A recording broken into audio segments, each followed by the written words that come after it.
So I was asked by somebody who hadn't seen me in a while, but they knew me when I was like 21. And they knew me all along this time. Only what I was allowed to share of myself. So when I saw them again, they asked me, and this is years later, say 2020, they asked me what, like, soon as they came in my house, of course, I don't know how to explain it, but when people come into my house, I don't know, they just really get like this calming feeling and they just relax. Niggas, they be going to sleep. They just, I don't know. But soon as the person came in, it's like whatever negative energy they had was gone. And now this person was asking questions. So they like, what made you change? And my automatic response was, because I was tired of people playing in my face. Hi, mama. So when I say tired of people playing in my face, we didn't continue that conversation. That was over after I said that. I didn't ask what they meant by change, how I changed, none of that. And they ain't asked me what I meant by people playing in my face because they knew. So I'll explain it to you.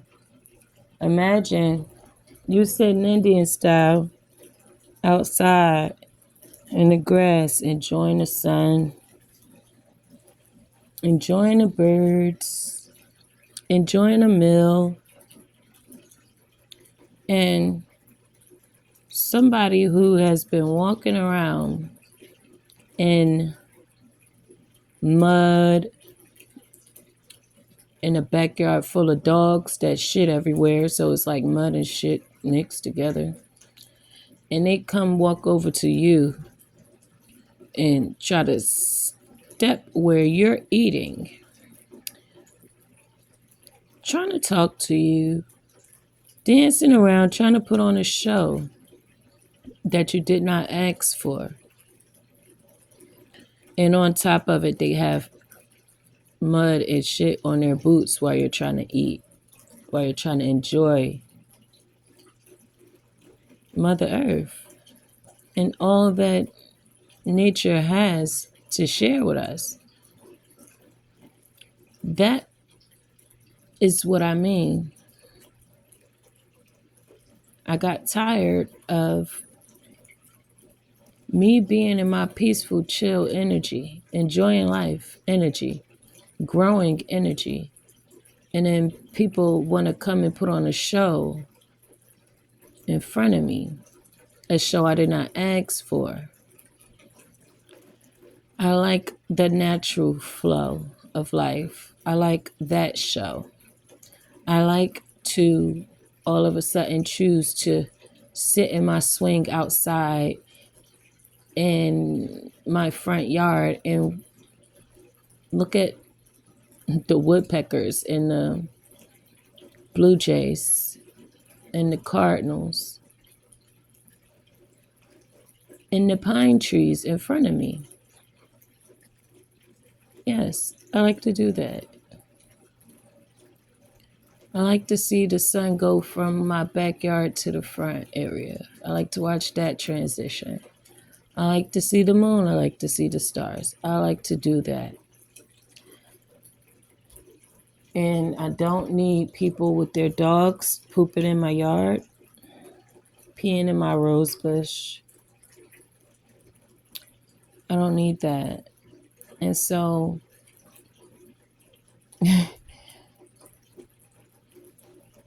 they wonder what made me change.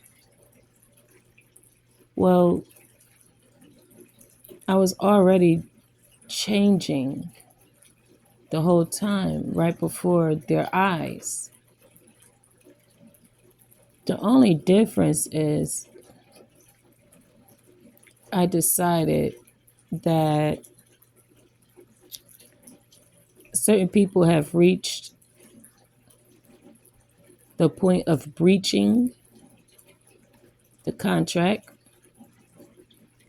And so now the contract is null and void, which then in turn causes drastic changes, endings, and new beginnings.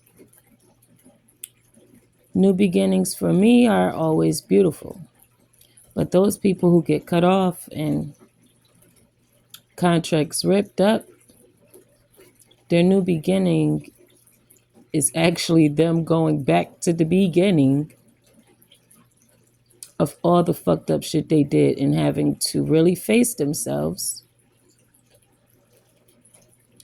and actually walk through all of it. It's like they have to clean out their closet, their drawers, under their beds, the attic, the basement, the closets in every other room, the kitchen cabinets, bathroom cabinets, the medicine cabinets. Yes, honey. They got to hit every corner. They got to unwrap all of that. And for me, I've, done that while coexisting with you, trying to get you to see that that's what you should, probably join me on. But, you don't force people to do anything. You just give them the information. They take that information and do what they need with it. So it's not that I've changed, I've actually been growing. Personally, quietly, internally, externally, secluded, but still growing. And I feel like the growth that I have thus far is only because I was secluded. God gave me a greenhouse to grow in. And I was talking to my son the other day because he likes to pick out homes for us. And he's like picking out certain homes. And I'm like, baby, I don't, I can't fit in that house. And he's like, Ma, you short. You're only 5'4". What are you talking about? And I'm like, no, baby, my spirit is big. My ancestors are big spirits. We need space. We need height. We need width. We need length. We need depth. Okay? We need that in order to continue to grow and heal. And the environment has to be a certain kind of way. So, that being said, a lot of you probably feel the same way. Or you may be coming up into feeling those ways soon. The changes that you've seen in yourself thus far. And how it has helped you grow spiritually, mentally, emotionally, physically, and even your spirit body is growing. So you will be expanding your arm, your reach will be expanding, will be further. Your footprints will be bigger, which means you will be able to cover more ground. You'll feel that. I don't know about you guys, but when the shift happens, I actually feel it, and it's real quick. Sometimes, sometimes it's real quick where it's like a whirl, real quick, like a. I don't know how to explain it, but just imagine I don't know. Oh, you know what it is? Remember when you was little? Well, for me, when I was little, I used to spin in a circle and keep spinning in the circle, keep spinning in the circle. And then I would lay on the floor and let the room spin. So when the shift happens for me, I feel it, but it's not like a long lasting shift. It's just like a real quick spin. That's how I know I just jumped timelines. That's how I know I just, you feel me, got in alignment with my new mission and path. Just got new instructions. Yeah. So maybe you guys also experience that, or maybe you have other things that are your sign of your shift, and you know it's your sign because it's repetitive. Every time that happens, you see a beautiful transformation happen in your life of growth and surprises. But yeah, they're wondering what made you change. And the whole time you just been growing and changing right before their eyes. So now, if somebody was to ask me what made me change, my answer would be I was changing the whole time, right before your eyes. With every decision I made, with every reaction you gave to my decisions, and in efforts to preserve my essence and everything that I come to feed this earth, I am going to have to let bygones be bygones in so many different ways, so many different words. And for me, I don't care what you believe in, because I know what I know, right? So it's never a day that I'm going to care about what you believe in. I'm not going to care about who you vote for. I'm not going to care, like, not like, oh, I don't care about you, but I'm not going to be like, oh, I don't want to talk to this person or see this person or deal with this person because of their life decisions. This is their life. That's stupid to me. But I can say, if I ever am told by God that you have done something that he doesn't approve of, and he wants me to remove you from my life, that's what I'm going to do. See, because I might not think what you're doing is that bad, but he knows. And he thinks it's best that I cut you off. So I'm going to go with that, because I know that he knows all things.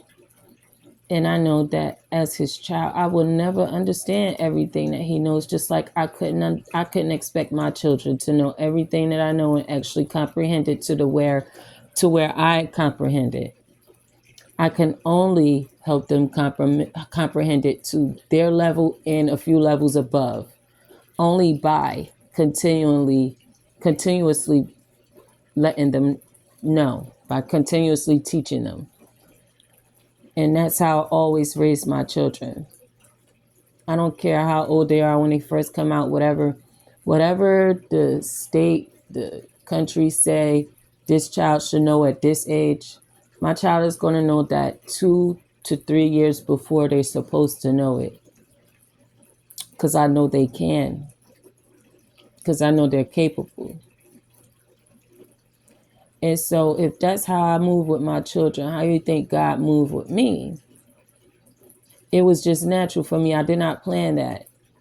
It's just, there's no handbook for being a parent, but you want what's best for your children. So you make sure that you apply pressure to yourself to apply what you need for your children to be 4, 5, 6, 7, 8 steps ahead from the jump as soon as they get out, when they in the belly. However you want to do it. Before you even have them, praying over them. I prayed when I was 16 for my children to be in the image of the Most High God. I wanted them to live a path that He saw fit, and I asked for my path to be the same. People think manifestation is separate from prayer. It's not. It's not separate from intent either. You set your intentions and it happens. So the changes we've made benefited us in our lineage, our children, and the people around us who will be affected by these decisions. It will benefit them, even if they don't know. So, yeah, when they ask about these changes that we've made, just let them know these changes is for the higher good of all.